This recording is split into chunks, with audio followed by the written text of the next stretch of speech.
I'm Savannah. I'm 28 years old. And last week I walked into my own surprise birthday party, only to discover it was actually a carefully planned public execution. 60 relatives staring at me in dead silence. Not a single smile. My father slammed a certified DNA test on a bare wooden table and announced, "You are not ours. You owe us $500,000 for raising you." My mother violently snatched my hard-earned car keys right out of my trembling hand, while my sister shoved her phone in my crying face, live streaming my complete emotional destruction for internet views. I stood there, completely surrounded by 60 people I had loved my entire life, and not one single person said a word in my defense. But just as my heart completely shattered, a man stepped out of the shadows.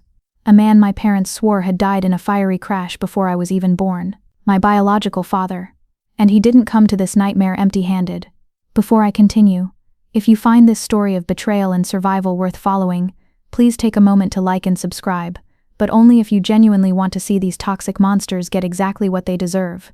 And drop a comment below telling me where you're watching from and what time it is there. Now let me take you back 3 weeks to the quiet hospital break room and the phone call from my sister that set this entire trap into motion. The ICU monitors were screaming, a sharp, endless alarm that meant someone was slipping away. I was mid-chest compression on a failing heart, sweat stinging my eyes, fighting with everything I had to keep a stranger alive. "Breathe. Just stay with me," I prayed silently, my arms burning with the heavy effort. Right then my phone vibrated endlessly against my hip. Moments later, adrenaline still crashing through my veins, I stood in the sterile quiet of the ICU break room charting vitals. I pulled out my phone. "Savannah. Oh my God, you won't believe this." Brittany's voice pierced through the tiny speaker. My younger sister rarely called unless she needed something. Usually it was money, a ride, or someone to vent to about her latest influencer drama. "What's going on?" I asked, keeping my voice low. The night shift meant keeping the peace, and my head was already pounding. "Mom and Dad are throwing you a surprise party for your 28th. They're inviting everyone. Aunt Diane, Uncle Richard, the cousins from Idaho, literally the whole family." I almost dropped my lukewarm coffee. A party, for me. In 28 years my parents had never thrown me a birthday party. Not for my sweet 16, not when I turned 22. Not even when I graduated nursing school at the very top of my class. I swallowed the thick lump forming in my throat. But Brittany, her 22nd birthday had been an $18,000 extravaganza at the Brookside Country Club. 80 guests, a massive 4-tier cake. I still remember Dad standing up, clinking his glass and giving a tearful speech about how proud he was of his little princess. My 22nd birthday had been a quiet, tense dinner at home. Mom made meatloaf.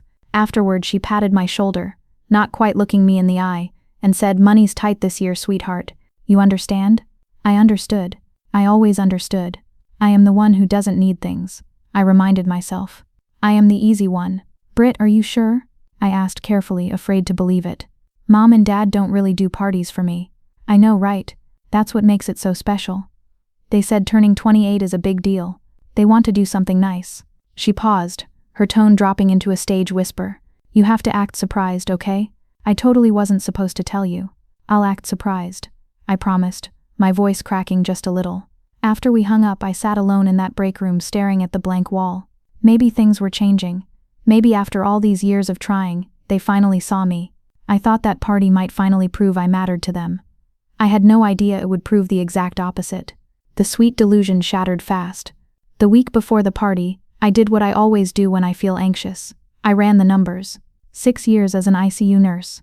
6 years of brutal 10-hour shifts, bone-crushing code blues, and holding strangers' hands while they took their last breaths. And every single month for those 6 years, I sent $600 home to help my parents. Over $43,000 in total. I never asked for it back. I never even mentioned it. That's what family does, right? You help. Meanwhile, Brittany, with her 60,000 TikTok followers and 0 paying jobs, still lived comfortably in our parents' basement. She had never contributed a single dime. Just last month she asked Dad for $9,000 to invest in her content creation business. He wrote the check without blinking. When my car broke down 4 years ago, I asked if I could borrow $3,000 for a down payment on a reliable used Toyota. Dad looked at me like I had asked for one of his kidneys. "You're a strong, independent woman, Savannah. You can figure it out." So I figured it out. I took out a high-interest loan, worked double shifts until my feet bled, and paid it off myself. Mom's voice always echoed in my head during those long nights. "Brittany's still finding herself. She needs support. You don't need anything from us. You're the capable one. The capable one.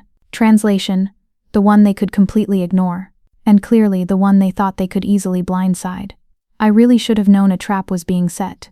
2 days before the party, a young man in a sharp gray suit cornered me near the hospital elevators. He didn't belong in a hospital. He looked too crisp, too nervous. He introduced himself as Elias. "Miss Peterson, you are in danger. You need to read this before your birthday," he urged, his eyes wide as he tried to shove a thick sealed manila envelope into my hands. Before my fingers could even brush the paper, a code blue alarm blared overhead. My training instantly took over. I sprinted away down the hall, leaving him and his warning behind. That night, tossing and turning in bed, I caught myself wondering something I had buried deep inside for years. I had never actually seen my original birth certificate. Mom always claimed it was lost in some terrible flood back in 2008. But here was the funny thing. Out of pure curiosity, I had checked the county records a few years ago. There was no major flood in our area in 2008, not even a minor one. Why would my parents invent a natural disaster just to explain a missing piece of paper? The answer, I was about to learn, was locked inside that envelope I left behind, and the stakes couldn't have been higher. 4 days before the big night, I got the email I had been desperately waiting 4 long years to receive. My grueling shift had just ended, my feet throbbing with dull pain when my phone chimed in my locker. I tapped the screen, and the bold subject line practically jumped out at me. Charge nurse position, interview candidate. Finally, I thought, closing my eyes as a shaky breath escaped my lips. My sweat, my tears, the endless double shifts. It actually means something. Everything I had sacrificed for was suddenly within reach. But there was one massive hurdle. The hospital strictly required a professional recommendation letter, and my floor manager pulled me aside with a gentle suggestion. I needed an endorsement from someone with heavy executive connections, a person whose word could instantly validate my character and fierce work ethic. "Your father used to be on our board, didn't he?" she asked softly. George Peterson. His name still commanded deep respect in these clinical halls. A written statement from him would carry serious weight, essentially guaranteeing my promotion.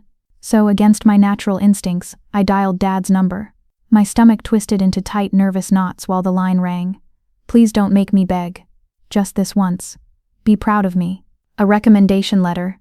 He sounded unexpectedly pleased, almost eager. "Of course, sweetheart. I would be absolutely honored to write one for you."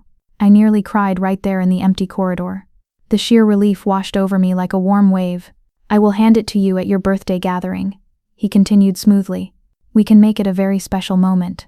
A proud father presenting his successful daughter's bright future to the whole family." A tiny alarm bell rang in the back of my mind. Something about his voice felt deeply off. It was too rehearsed, too glossy, like a bad actor reading from a script. But I quickly crushed the doubt. Maybe he was just getting sentimental in his old age. Turning 28 was a huge life milestone after all. "That sounds wonderful, Dad. Thank you so much. Anything for my girl." My girl. He had never ever called me that before. That affectionate title had always belonged exclusively to Brittany. When the call ended, I felt lighter than a feather. The upcoming promotion, the surprise celebration, the glowing letter, my chaotic world was magically falling into perfect place. I was even way ahead on my secret savings goal. Just a few more months, and I would finally have enough cash for a down payment on my very own apartment. Total freedom. Yet a weird icy anxiety was quietly peeking in the background. Earlier that exact same morning, Human Resources had subjected me to a random, highly aggressive audit of my past patient files. I had sat in a freezing, windowless office while they harshly scrutinized every single medical chart I had ever touched. Just a standard compliance check requested by a former board affiliate, the HR director had muttered, nervously refusing to meet my eyes while shuffling papers. George Peterson's dark shadow was already moving behind the scenes, tightening an invisible noose, preparing his cruel leverage. I just could not see the strings he was pulling yet. For the very first time in decades, I foolishly let myself genuinely believe that maybe my family was finally seeing my true worth. To celebrate this beautiful new chapter, I bought a brand new outfit for the event. It was an emerald green dress, elegant and modest, yet completely stunning. Tracing the soft fabric on the hanger, I imagined the proud, loving smiles on my parents' faces. I desperately wanted to look professional, successful, and most importantly worthy of their love. I had absolutely no idea that I was carefully picking out the perfect outfit for my very own public execution, and that the trapdoor was already opening right beneath my feet. The night of the gathering, I stood frozen in front of my tiny bathroom mirror and barely recognized the woman staring back. The new emerald green dress hugged my tired frame perfectly, acting like a soft, elegant shield. I had done my makeup with extreme care, subtle, polished, professional. I desperately needed them to see a success story. Beside the sink sat a small, carefully wrapped gift for my parents. It was a beautiful leather-bound photo album I had spent weeks filling with our best family pictures. Ridiculous, right? Bringing a thoughtful present to your own birthday party. But that was me in a nutshell. Always giving. Always reaching out to earn a love that should have been freely given from the start. It was a relentless, breathless cycle of chasing their approval. Suddenly I remembered being 9 years old, sitting on the living room floor, spending hours on a Mother's Day painting. I used bright watercolors to create a vibrant garden scene. I truly thought it was a masterpiece. Mom glanced at it for barely a second. Then she looked at Brittany's messy stick figure drawing and gasped dramatically. "Oh, sweetheart, you are such a brilliant artist. Let's put this right on the fridge." My garden went straight into a dark desk drawer. I found it years later, still rolled up, collecting dust. From that heartbreaking day forward, I tried harder, studied longer, and worked myself to the bone. I foolishly believed that if I could just be smart enough, talented enough, or successful enough, they would finally look at me the way they looked at my sister.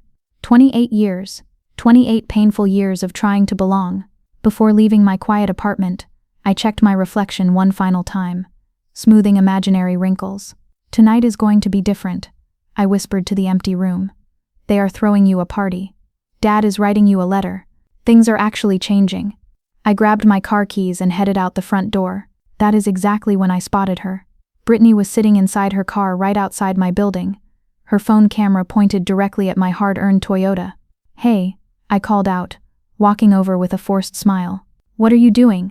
She grinned smoothly, quickly pocketing the device. "Nothing, I just love your car. Can I borrow it sometime?" "Sure," I replied automatically, conditioned to always say yes. She smiled wider, her eyes gleaming with a strange excitement. "Great. See you at the party, sis." A sudden freezing chill slithered through my stomach, but I forcefully pushed the feeling down. I was an expert at ignoring bright red flags. The Tall Pines restaurant glittered ahead like a golden promise. Through the massive glass windows I could see the warm glow of crystal chandeliers and the shifting shadows of dozens of people moving inside. My parents had reserved the entire private dining room, a massive expense they had only ever done for Brittany's high school graduation. I sat in my parked car for a long moment, taking deep breaths and practicing my surprised face. I widened my eyes and placed a hand over my racing heart. "Oh my goodness, you shouldn't have." It felt completely silly, but I wanted to give them exactly what they wanted. I wanted this rare night to be absolutely perfect. I walked through the grand entrance, my modest heels clicking loudly against the polished marble floors. A polite hostess directed me toward the back hallway. "The Peterson party. Right through those heavy oak doors, ma'am." I took one last hopeful breath and pushed the doors wide open. Absolute silence hit me like a physical blow. There were no colorful streamers hanging from the ceiling. There were no balloons, no loud chorus of surprise. Instead, 60 faces slowly turned toward me in perfect chilling unison. Not a single person was smiling. I frantically scanned the large room, my rehearsed happy expression instantly freezing on my pale face. There was Uncle Richard, his arms tightly crossed, his jaw clenched hard. Aunt Diane sat stiffly, clutching her designer purse against her chest like a protective shield, her eyes quickly darting away from mine. Cousins, second cousins and relatives I hadn't seen since childhood were all staring at me with a sickening mix of deep pity and harsh judgment. There was no cake, no festive decorations, just a long bare wooden table placed dead in the center of the room, and resting alone on that table was a single ominous blue folder. Suddenly Uncle Richard didn't just stand there. He stepped aggressively into my personal space, physically blocking the heavy exit doors right behind me. "Don't make a scene today, Savannah. Just sit down and do exactly what your father says," he hissed, the cruel gaslighting starting before I could even utter a single word. My parents stood rigidly behind the central table like angry prosecutors at a judge's bench. Dad held a dark microphone in his hand. "Savannah," his voice echoed harshly through the room's speakers, cold, flat, and completely devoid of love. "Sit down. We need to talk." My trembling legs moved on pure autopilot. I slowly lowered myself into a lonely wooden chair that had been intentionally positioned facing the table. I was facing them like a terrified defendant in a packed courtroom. That is exactly when I noticed the strange woman standing in the far corner with a professional camera mounted on her shoulder. She was not a cheerful party photographer. She was a hired videographer. They were recording this nightmare. Dad, my voice came out much smaller than I intended, trembling like a frightened child. What is going on? He didn't answer my plea. He didn't even blink. He just reached forward with a steady, practiced hand and slowly opened the dark blue folder, unleashing a secret that was about to burn my entire world to the ground. Savannah, do you know exactly why we invited 60 people here tonight? Dad's voice was absolute ice, freezing the very air in my lungs. My birthday, I whispered. The two words sounded deeply pathetic even to my own ringing ears. No, he shook his head slowly, a cruel glint flashing in his eyes. To serve as official witnesses. The massive room shifted uncomfortably. Heavy wooden chairs creaked under tense bodies. Someone coughed nervously in the back row. Witnesses? My mind raced. Witnesses to what? Dad pulled a crisp white document from the center of the blue folder. His hand was completely steady. It was practiced, like he had rehearsed this horrible moment in front of a mirror 100 times. This is a certified DNA test. He held the paper high in the air for everyone to clearly see. Your mother and I submitted our genetic samples 4 months ago. The laboratory results came back entirely conclusive. My beating heart stopped dead in my chest. All the oxygen vanished from the room. You are not our biological daughter. The silent room suddenly erupted into fierce buzzing whispers. I heard loud gasps, sharp murmurs, and an aunt saying, I knew it. I always knew something was terribly off about her. What? I gripped the hard armrests of my chair so tightly my knuckles turned bright white. That is impossible. You are not ours, Savannah. Mom stepped forward from the shadows, her familiar face twisting into something genuinely ugly and full of hate. You never were. We took you in. We raised you under our roof. We gave you absolutely everything. And how exactly did you repay our kindness? Dad's booming voice rose above the crowd. By slandering us to your little friends. By acting like our home was never good enough for your high standards. I choked out, tears finally spilling hot down my frozen cheeks. We have sworn witnesses. Dad aggressively cut me off, gesturing widely to the gathered crowd. People who have clearly heard you complain about us, whining about how unfairly you were treated, crying about how Brittany got everything and you got absolutely nothing. My spinning mind reeled. Yes, I had vented to close friends on really bad days. Who doesn't complain about their difficult family? But I had never slandered them. I had never spoken a single sentence that wasn't completely true. They have been spying on me, collecting my pain to use as a weapon. Dad slid another thick stack of papers from the folder. It was a massive spreadsheet, packed tight with tiny numbers and dates. This is a detailed, itemized list of every single penny we spent raising you. Your daily food, your clothing, your basic education, your housing. He paused for dramatic, sickening effect. $550,000. The massive number hung heavily in the dead air like a sharp guillotine ready to drop. And we want every last cent back. Before my brain could even process the absurdity of billing a child for their own childhood, Dad's formal act completely dropped. His tone vibrated with a raw, desperate greed. Actually, we want what is legally unlocking tonight at the stroke of midnight. Your biological mother's $1.5 million trust fund. A trust fund? My biological mother. The floor felt like it was violently tilting. You are going to sign this promissory note right now, transferring total control to us to cover your fake debts, or you leave this room with absolutely nothing. I am completely bankrupt, Savannah. Laura's secret, reckless spending drained everything we had. You owe us your rescue. Before I could form a response, Mom lunged forward like a striking snake. Her sharp fingers closed violently around my wrist, aggressively prying my car keys from my tight grip before my shocked brain even registered the physical attack. This car, she sneered, holding up my jingling keys like hard courtroom evidence. You only bought it with money from a nursing job you magically got because of your father's powerful connections. So technically this vehicle belongs to us. I paid for that car myself. My cracking voice echoed off the walls. Every monthly payment, every single cent.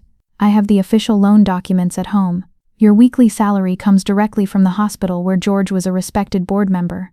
She smiled, but the frightening expression never reached her dead eyes.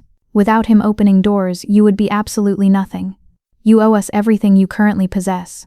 I looked around desperately, begging for help. 60 relatives, people I had shared warm Christmas dinners with, aunts who had bounced me on their knees when I was a tiny baby, uncles who had hugged me and told me they loved me. Not a single one of them moved to help me. Uncle Richard actually gave a slow, approving nod. She has a very valid point, Savannah. Your father opened a lot of important doors for your career. That is not how reality works. I cried out, my voice breaking under the crushing weight of their collective betrayal. Smile for the bright camera, sis. Brittany suddenly appeared right at my side, her shiny phone hovering just inches from my tear-stained face. The red recording light was blinking furiously. This is absolutely amazing content, she whispered gleefully into my ear. My loyal followers are going to totally lose their minds. Real family drama, crazy DNA reveals. This is pure gold. Brittany, please stop. I tried to push her hand away, but I was too weak. Shh. Keep talking, idiot. The live comments are going completely crazy. I looked numbly at her glowing screen. She was actively live streaming my worst nightmare. Thousands of random viewers were watching me break. Cruel comments were scrolling way faster than I could even read. OMG, this is insane. That poor girl is getting wrecked. The parents are psycho. Has to be completely fake. But it wasn't a fake skit. This was my real breathing life being brutally dissected, being publicly broadcast, and being completely destroyed for internet likes. I was trapped in a hard wooden chair, completely surrounded by a huge crowd of people who were supposed to fiercely protect me. Meanwhile, my own flesh-and-blood sister was happily turning my ultimate humiliation into cheap digital entertainment. But just as I thought my spirit was about to permanently shatter under their targeted cruelty, my blurry eyes caught something completely out of place standing perfectly still in the darkest corner of the room. That is when something deep inside my violently trembling chest finally shifted. The suffocating panic that had been drowning me suddenly dialed back, replaced by the cold, calculated focus I used during ICU emergencies. Stop feeling. Start observing, my brain commanded. Through the chaotic blur of flashing camera phones and cruel whispers, my tear-filled eyes locked onto something completely out of place. A lone man was standing perfectly still in the shadowy far corner of the room, right near the glowing emergency exit. He was absolutely nothing like the rest of my ordinary relatives. There were no cheap blazers or outdated department store dresses here. He wore an incredibly expensive, impeccably tailored navy blue suit. The dark fabric hung flawlessly, completely free of wrinkles. He looked to be about 58. Thick silver-streaked hair framed a strong, rigid jawline. But it was his eyes that truly paralyzed me. They were fixed directly on me. Not with harsh judgment. Not with sickening curiosity. He was watching me with something incredibly deep. Something that looked exactly like raw, agonizing pain. I didn't recognize his face at all. He certainly wasn't a family member, and as far as I knew, he wasn't a friend of my parents. So why was he standing quietly in the shadows of a private invite-only event? Right next to him stood Elias, the nervous young man in the crisp gray suit who had desperately tried to warn me at the hospital elevators 2 days ago. Elias was tightly clutching a thick manila folder against his chest. He kept anxiously checking his expensive watch, whispering frantically to the older gentleman. But the man in the blue suit just slowly shook his head each time. He was waiting, patiently watching the disaster unfold. Savannah. Dad's voice violently snapped my wandering attention back to the table, the microphone squealing with a sharp burst of painful feedback. Are you even listening to me? Who is that man? I asked instead, pointing a shaking finger toward the dark corner. Dad's head whipped around. His smug, victorious face flickered just for a fraction of a second with an emotion I couldn't immediately name. Was it blind fear? Instant recognition? No one. He spat out way too quickly, beads of nervous sweat suddenly shining on his forehead. Focus on what actually matters right now. You are going to sign this legal document. George. The stranger's single word cut effortlessly through the massive room. His voice was deep, perfectly calm, and carried a staggering, undeniable authority. The entire bustling restaurant went instantly, terrifyingly silent. My father went completely pale, looking like a man who had just seen a ghost. Not yet, the older man stated, his tone shifting into something almost gentle. Let her finish asking her questions first. Dad's mouth opened, closed, and opened again like a suffocating fish. No sound came out. Mom frantically grabbed his arm, her manicured nails digging deep into his suit jacket. Who let him in? George, who let him in here? She hissed wildly. But neither of them answered her frantic pleas. The man in the navy suit simply continued to watch me, something profound shifting in his intense expression. It looked remarkably like pure hope. I didn't know his name, but somehow, deep in my soul I felt that he already knew me. Savannah. Dad's voice possessed a jagged, dangerous new edge now. Naked desperation was barely concealed beneath his fake authoritative boom. I need you to sign this document tonight, right now, in front of everyone. He aggressively slid the thick contract across the wooden table. I could clearly read the bold black header, promissory note. This contract legally obligates you to repay $550,000 over the next 8 years, with massive monthly payments. I need time to actually read this, I interrupted, my spine stiffening. You will sign it right now. His wild eyes darted nervously toward the quiet stranger in the corner, then snapped aggressively back to me. If you refuse, we will drag you to court. 60 witnesses just saw you admit to receiving food, shelter, and education from us. You literally admitted it yourself. You owe us your life. George. The shaky voice came from my immediate left. Aunt Diane, Mom's older sister, had slowly risen from her chair. Her normally rosy face was the color of dirty ash, her thin hands trembling violently. Are you absolutely sure about doing this? She was speaking directly to Mom, but her terrified eyes kept flicking back and forth toward the powerful man in the navy suit. If he finds out what you actually shut your mouth. Diane. Mom's venomous voice cracked like a leather whip. But the receipts, Diane whimpered. I said shut up, Mom screamed, totally losing her polished country club composure. The dining room fell into a dead, suffocating quiet. Diane looked like she might collapse and cry. What receipts? I asked, my voice cutting through the thick tension. Nobody dared to answer. Nobody moves. Aunt Diane, I commanded, turning my body to face her fully. What exact receipts are you talking about? She opened her mouth, closed it tightly, looked fearfully at Mom, then stared at the marble floor. Nothing, she whispered weakly. I shouldn't have said a single thing, but I clearly saw her shaking hand drift down to her designer purse. I saw the desperate, protective way she clutched the expensive leather, like she was fiercely guarding a loaded weapon inside. Laura. Diane's breaking voice cracked the silence once more. I still have them, the ones you begged me to burn in the fireplace 18 years ago. I simply couldn't do it. I kept some of them, and not just the paper receipts, the entire digital trail. She reached into her bag and slowly pulled out a sleek silver USB drive, her hand shaking violently in the air. 26 long years of secret bank transfers. Laura's furious audio voicemails demanding the extra cash. The hidden embezzlement records. I digitized absolutely everything the very day you ordered me to destroy the evidence. Mom's angry face drained of all color, turning an eerie ghost-like white. Whatever terrible truth was locked inside that tiny silver drive, whatever those hidden receipts definitively proved, my adoptive parents desperately didn't want me to ever know. But the dark fog was finally lifting from my eyes. I was finally starting to fully understand the twisted game. I wasn't the broken, ungrateful burden carrying ugly secrets in this room. They were the real monsters, and their carefully constructed house of cards was about to violently collapse right on top of them. Dad moved fast. Panic made him dangerous. He snatched the black microphone and addressed the giant room, his voice booming through the speakers with practiced, sickening authority. Family, friends, please. I want everyone to witness this exact moment. He paused for dramatic effect, scanning the gullible crowd with sad puppy dog eyes. Tonight, Savannah Peterson, the young woman we graciously raised as our very own daughter, will publicly acknowledge her massive debt to this loving family. Uncle Richard immediately started clapping. A few others slowly joined in, uncertain but obedient to the patriarch. 28 years ago, Laura and I opened our warm home to a broken child no one else wanted. We sacrificed our youth. We struggled financially. We gave her absolutely everything, and this is how she cruelly repays us. With bitter ingratitude. With endless complaints. More heads nodded. The twisted narrative was actually working. I could physically see his toxic lies spreading through the dining room like a fast-moving poison. I always said she was ungrateful, a distant cousin muttered loudly. Never appreciated a single thing, another voice quickly agreed. They actually believe him. My own flesh and blood, or so I thought, are throwing me to the wolves. Savannah. Dad turned his cold gaze back to me. Sign the document. Apologize to your family right now, and maybe, just maybe, we can still salvage some kind of relationship. Brittany aggressively shoved her phone even closer to my nose. Say something, Savannah. My viewers really want to hear you grovel. I looked down at the thick contract resting on the table.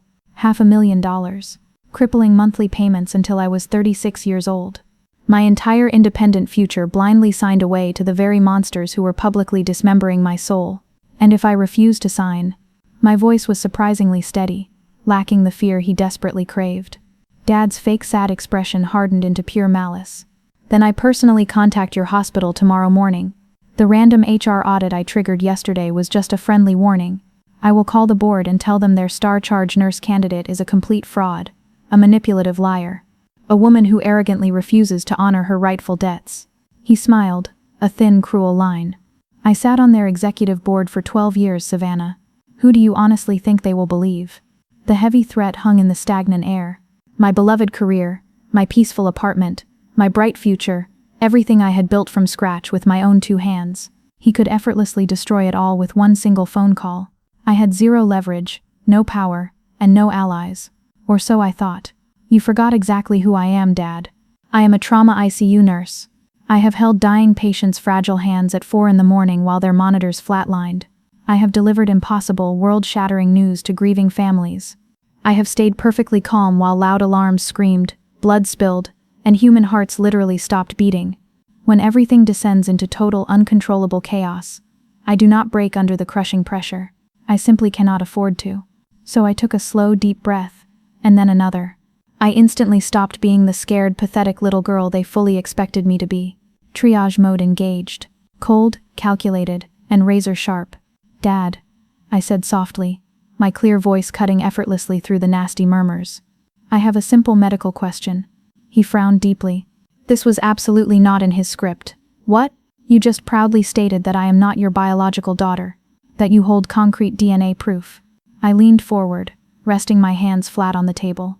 So, who exactly are my biological parents? Complete silence blanketed the room. Well, Mom stepped in way too quickly, her voice shrill and defensive. They completely abandoned you. They didn't want a baby. We are the ones who saved you from the gutter. That is not what I asked. I stood up slowly, pushing my chair back. I asked who they are. Dead. Dad's clipped answer came entirely too fast. Both of them. A tragic car accident many years ago. Interesting. I was genuinely surprised by my own chilling steadiness.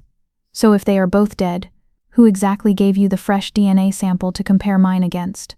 Dad's mouth opened wide. Absolutely nothing came out. Basic DNA tests strictly require comparison samples. I continued, firing the pure logic back at them like loaded bullets. You cannot just test my random blood and magically declare I am not yours. You need another human's genetic material to compare it to. So whose exact DNA did you use? The entire crowd physically shifted. I saw confused looks spreading, eyebrows furrowing in deep thought. The undeniable logic was finally landing. That is none of your concern.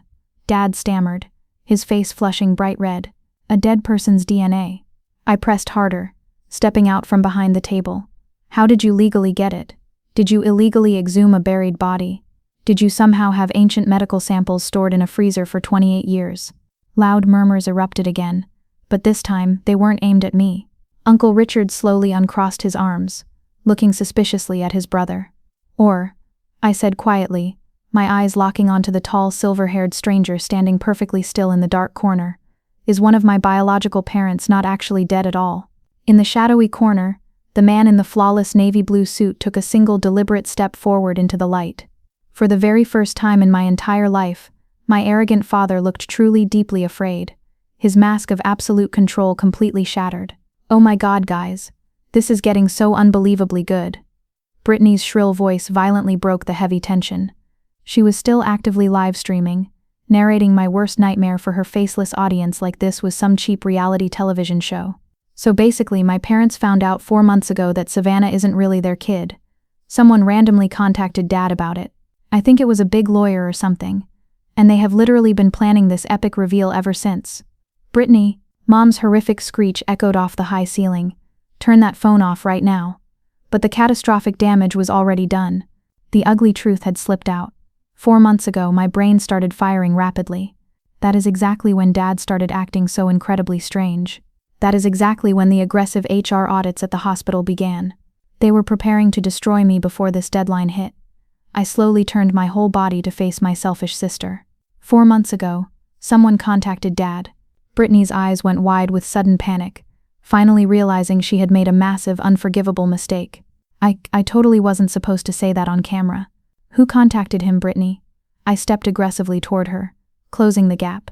If my biological parents are supposedly dead in a fiery car crash, who exactly reached out 4 months ago? She backed away, stumbling slightly in her designer heels, but her phone was still recording every agonizing second. I don't know, I swear, I just secretly saw a weird email on Dad's computer one night.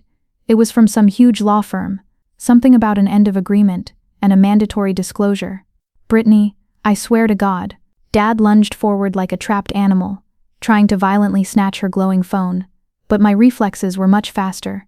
I planted my feet and forcefully blocked his path, using my own body as a shield. End of agreement?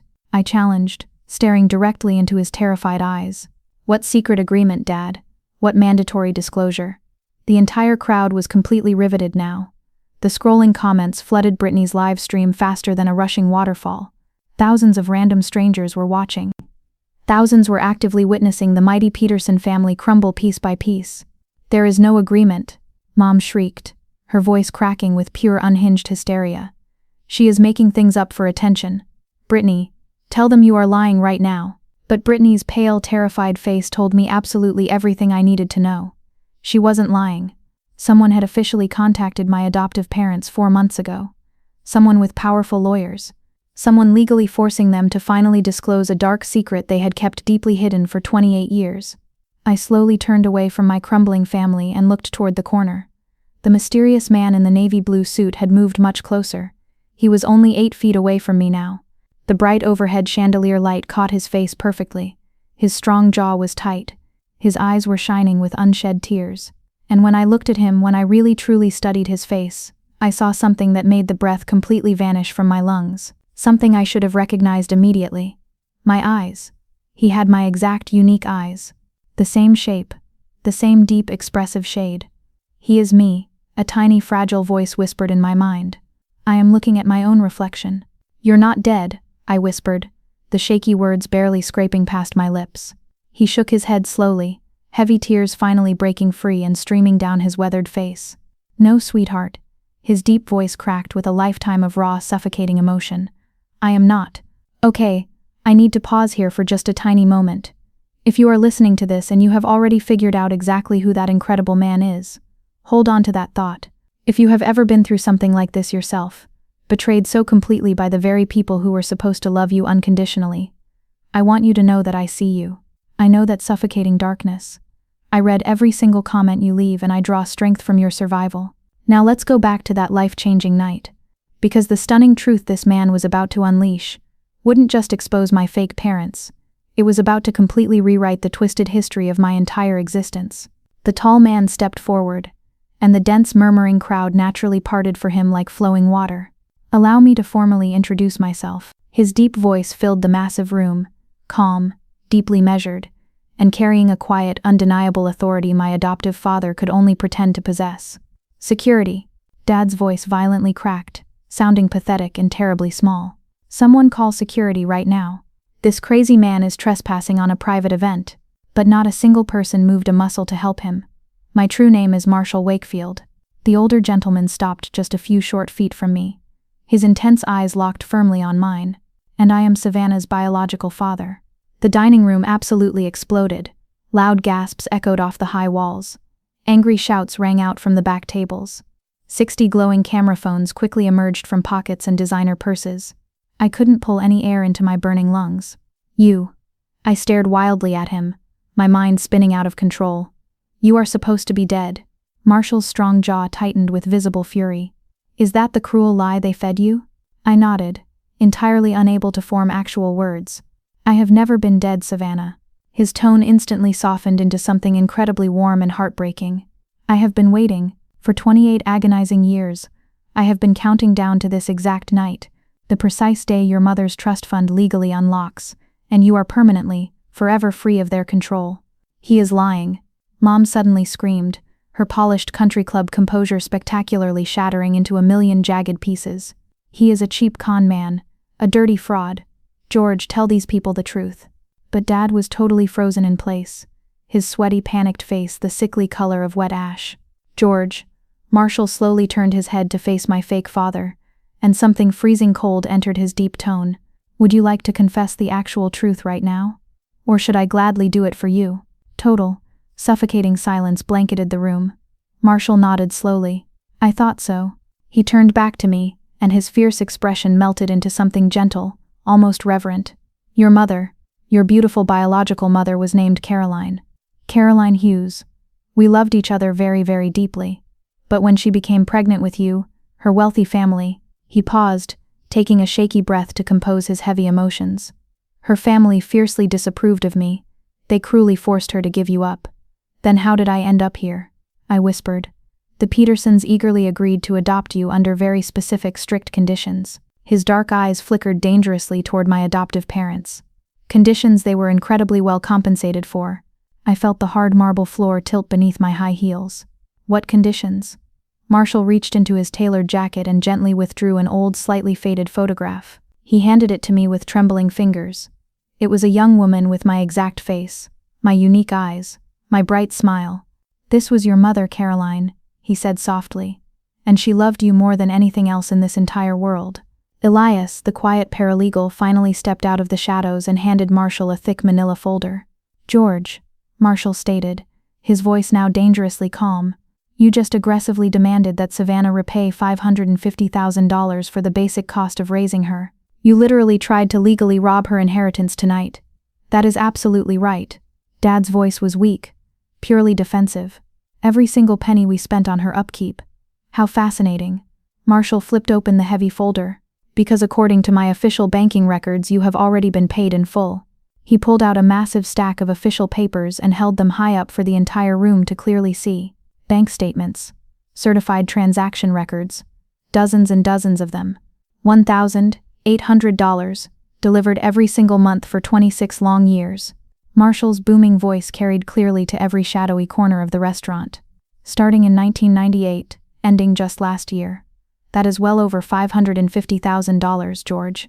$561,600, to be exact. The stunned crowd violently stirred.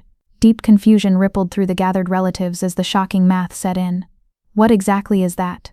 Uncle Richard demanded, stepping much closer. These are certified wire transfer records. Marshall handed a thick stack to the nearest family table. Please feel free to examine them closely. Every single monthly payment is heavily documented.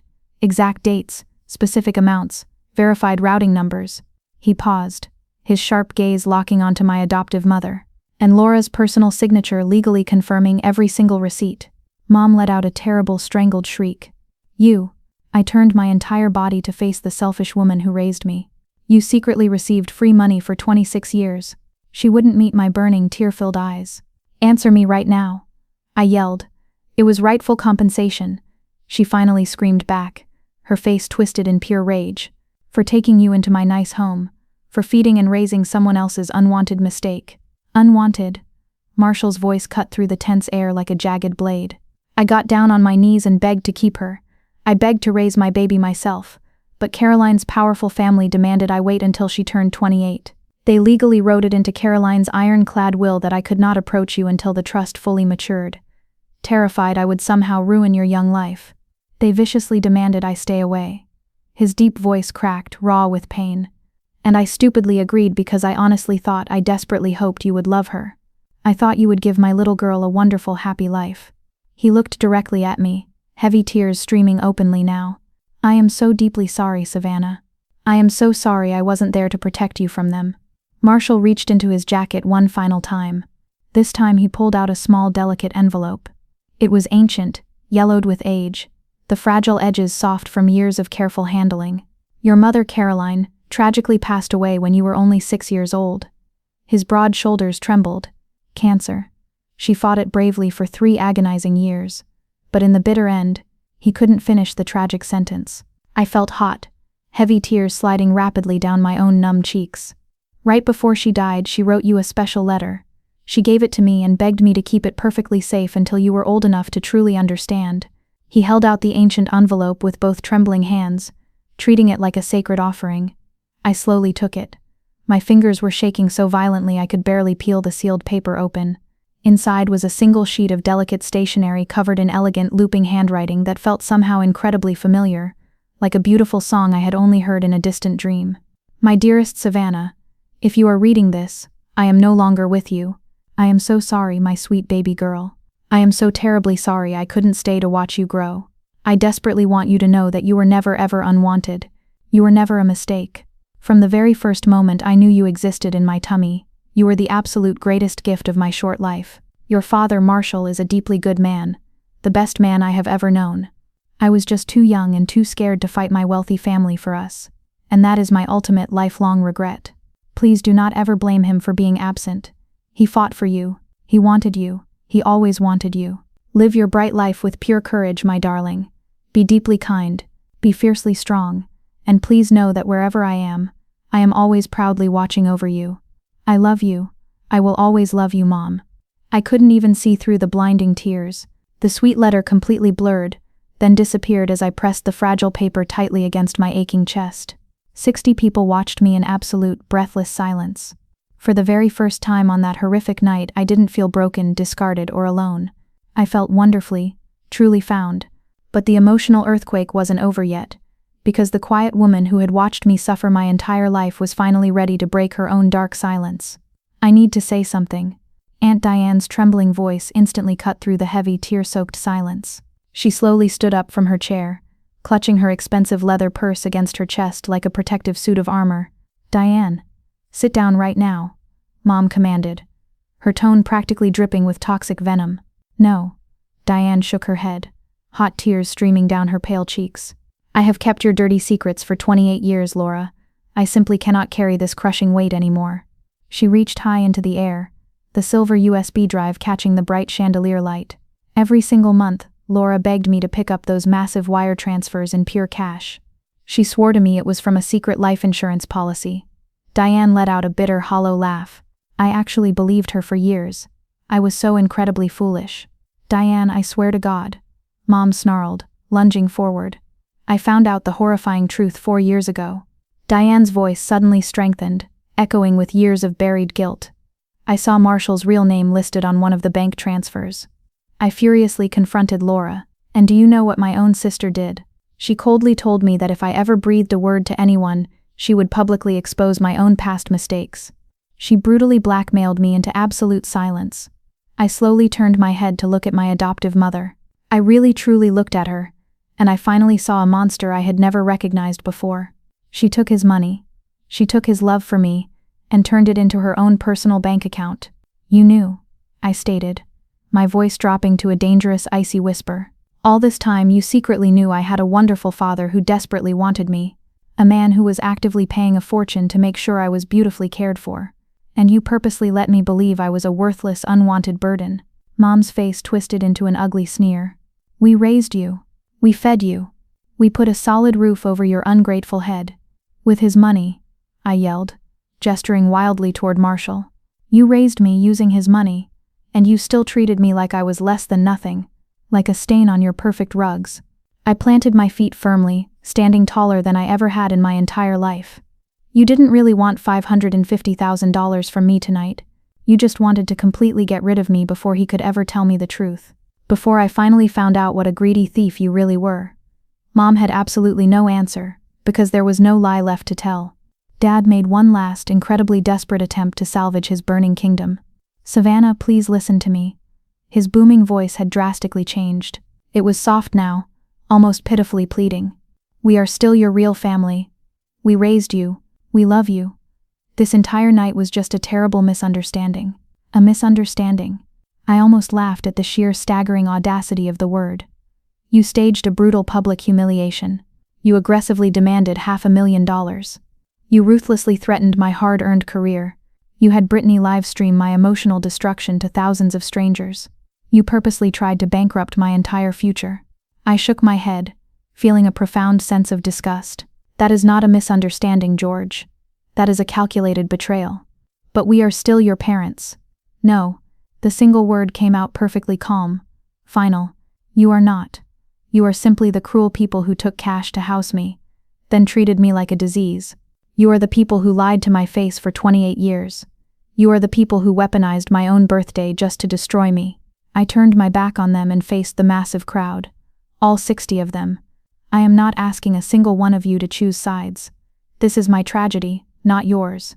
I paused, my eyes locking onto the aunts, uncles and cousins who had watched me suffer. But I will say this, not one of you stood up for me tonight. Not when they loudly called me a fraud. Not when they physically stole my car keys. Not when my own sister shoved a recording camera in my crying face. 60 family members. And not one single voice of defense. Silence. Dozens of guilty eyes immediately dropped to the marble floor. I will never ever forget that. Finally, I turned to the man in the navy suit. Mr. Wakefield. I stopped, swallowing the massive lump in my throat. Marshall, I need time. I can't call you Dad. Not yet. This is all way too much to process. His dark eyes were wet, but he gave a firm, deeply understanding nod. I have patiently waited 28 years, he said softly, his voice full of unconditional grace. I can gladly wait a little longer. I turned and confidently walked toward the heavy oak doors. Mom desperately tried to physically block my path. You cannot just walk out. We are not finished here. Yes. I looked her dead in the eye, my soul finally free. We are. I stepped smoothly around her, pushed through those doors, walked out of that suffocating restaurant, and I never looked back. The Peterson family's collapse was rapid, ruthless, and entirely their own doing. I wasn't there to witness what happened after the doors swung shut, but Aunt Diane called and told me everything later. And Brittany's live stream, which she was too shell-shocked to turn off, captured every single painful second of their downfall. The exact moment I left the room, the dining hall violently erupted. George turned on Laura like a rabid dog. You knew? You knew there was a massive fortune this whole time and you never told me? I was protecting us. Laura screamed back, her face red with fury. Protecting this family by lying to me for 26 years? You just blindly spent whatever cash I gave you. The relatives instantly scattered like terrified roaches when the kitchen lights flick on. Uncle Richard foolishly tried to calm his raging brother down and got violently shoved against a table for his trouble. Aunt Diane quietly gathered her belongings and slipped out a side door, finally free of her blackmailer. And Brittany? She stood completely frozen, watching her precious follower count drop by the thousands in real time. Within 48 hours, her disastrous live stream had been clipped, shared, and viewed over 3 million times across the internet. But it wasn't the glowing attention she wanted. Toxic family exposes themselves on live stream. Worst parents ever caught on camera. Girl documents her own family's epic downfall. The brutal comments were utterly merciless. Major brands she had been negotiating sponsorships with immediately pulled out. Her authentic, loving family content suddenly looked deeply psychotic in context. As for Marshall, he simply turned and left the restaurant quietly, without any further confrontation. He didn't need to shout or seek petty revenge. He had arrived armed with the undeniable truth, and the truth had effortlessly done its fatal work. That night, sitting alone in the quiet safety of my tiny apartment, I read Caroline's beautiful letter 14 different times. I gently traced her elegant handwriting with my trembling fingertips. I stared at the faded photograph Marshall had given me, my gorgeous mother at 22, laughing brightly at something off camera, her eyes looking exactly like mine. I cried until my ribs physically ached and I couldn't pull in a breath. But somewhere deep beneath the heavy grief, beneath the paralyzing shock and the vicious betrayal, I felt something I hadn't felt in over 2 decades. Hope, the incredibly powerful kind of hope that only comes from finally knowing exactly who you really are. 4 days later, my pager buzzed. I was officially called into the hospital director's office. I walked down the sterile hallway fully expecting the absolute worst. George had loudly promised to destroy my nursing career. He still had powerful connections, massive influence, and 12 years of history on the executive board. Dr. Rachel Cho sat rigidly behind her massive mahogany desk, her sharp expression completely unreadable. Please sit down, Savannah. I sat. I waited, my heart hammering against my ribs. I am going to be very direct with you. She folded her hands perfectly on the desk. I received a highly disturbing email from your father, from George Peterson, demanding that we immediately terminate your employment. My sick stomach dropped straight to the floor. He firmly claims you are mentally unfit for the charge nurse position, and that you possess severe character issues. She paused, her dark eyes locking onto mine. He also attached a lengthy video file. He confidently stated it would show me your true toxic nature. I squeezed my eyes shut. The live stream, of course he sent it. He wants to watch me burn. I watched the entire thing, Dr. Cho said quietly. I can explain everything. I started to beg, my voice trembling. Savannah. Her tone was incredibly gentle, stopping me in my tracks. I watched you stand completely alone in front of 60 people who were actively, aggressively trying to destroy you. I watched you keep your absolute composure, ask brilliantly intelligent questions under extreme duress, and walk out of that nightmare with your dignity completely intact. I slowly opened my eyes, stunned. I also received a very interesting phone call this morning. She leaned back in her leather chair, a tiny smile playing on her lips. From Mr. Marshall Wakefield. Do you happen to know exactly who he is? My biological father, I whispered. He personally owns 3 major research hospitals in the Midwest. Her smile grew slightly wider. He called my private line to tell me explicitly that he would absolutely not be interfering in any employment decisions regarding you. He said, and I quote, "Savannah deserves to succeed entirely on her own hard-earned merits, not because of who her wealthy father is." I couldn't speak. My throat was sealed shut with gratitude. "The prestigious charge nurse position is officially yours, Savannah. You have more than earned it." Dr. Cho stood up and warmly extended her hand across the desk. "Congratulations." I stood up on shaky legs and shook her hand, barely processing the massive victory. "Oh, one more thing," she added, her eyes gleaming with fierce satisfaction. "George Peterson's vindictive email certainly didn't hurt your professional case, but it absolutely destroyed his remaining reputation. The executive board held an emergency meeting this morning. We have formally and permanently removed his name from our hospital's benefactor wall. It was a small, quiet victory in the grand scheme of things, but God, that one felt incredibly good.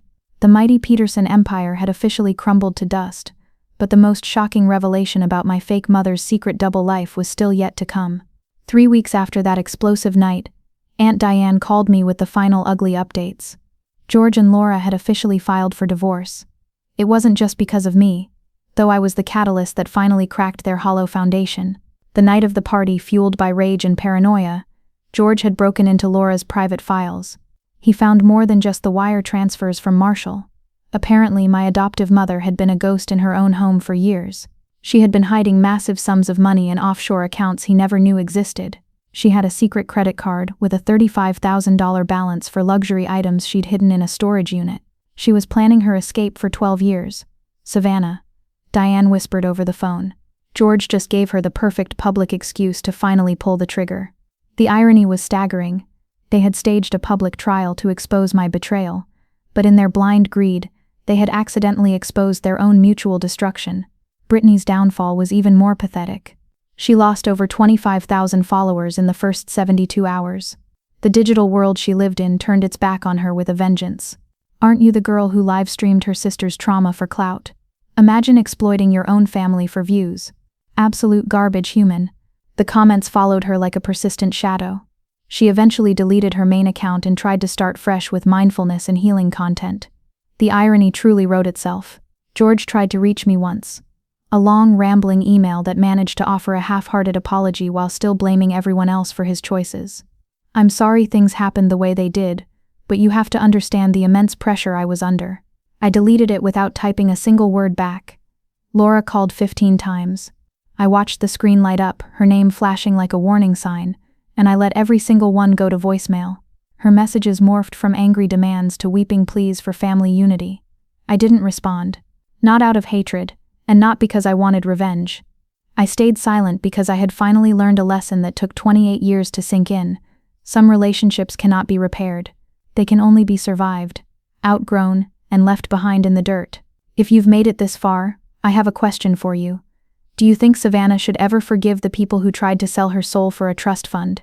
Comment A if you think yes, B if you think no, and C if you think it depends on what they do next. And if you haven't subscribed yet, now is the time, because the life I built after the wreckage is the only part of this story that truly matters. 2 months after the party, I met Marshall for the second time. Not at a high-rise corporate office or a 5-star restaurant designed to intimidate. We met at a tiny, cramped coffee shop called the Brew Corner. It had mismatched, peeling furniture and smelled like burnt espresso. "Caroline and I used to come here every Tuesday," he explained, settling into a worn velvet armchair that had seen better decades. "We would sit in this exact corner and talk for hours about the life we wanted to build."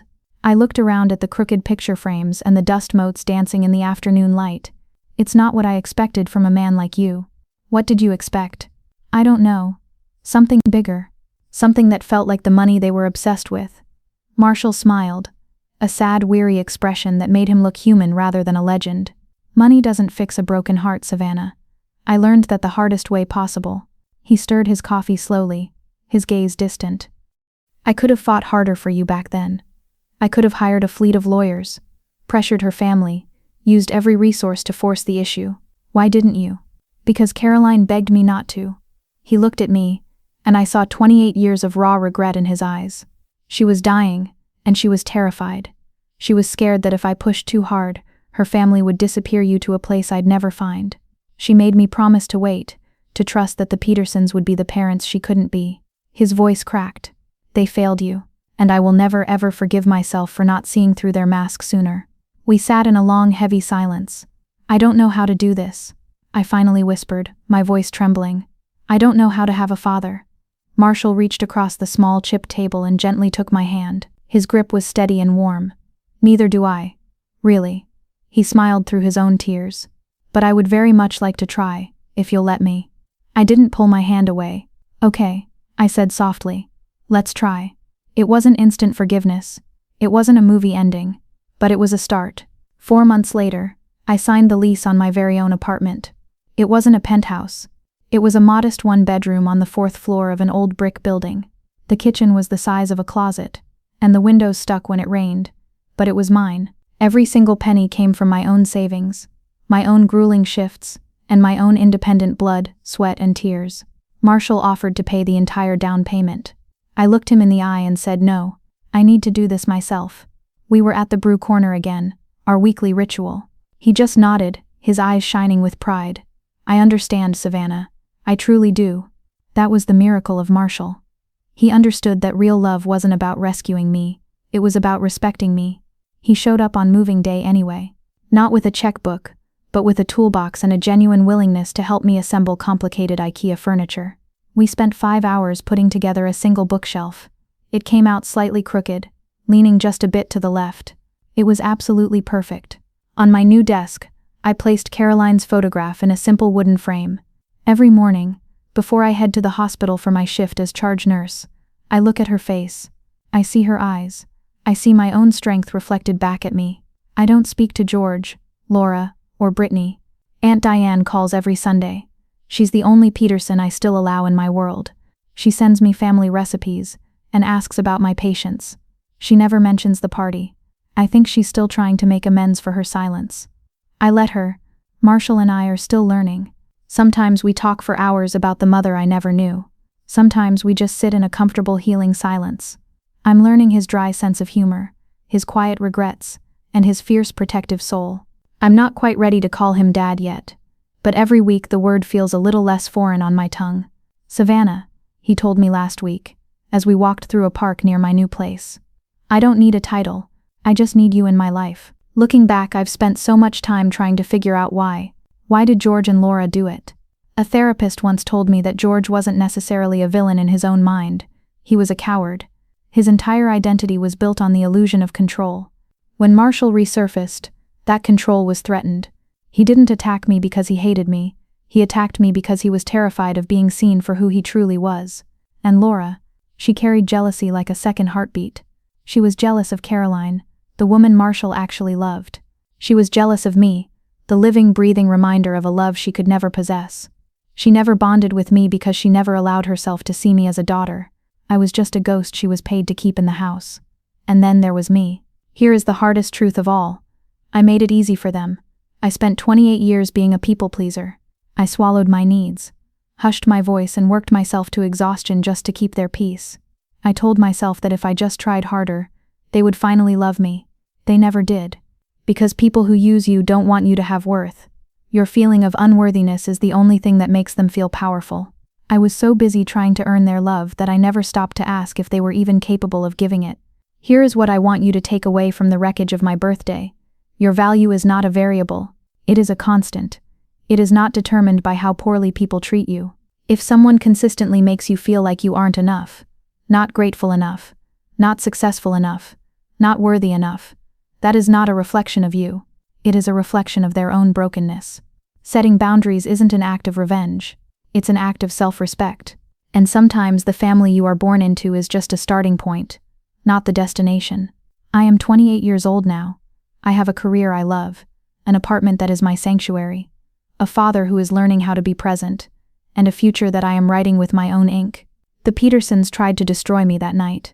They wanted to bury me under a mountain of debt and shame.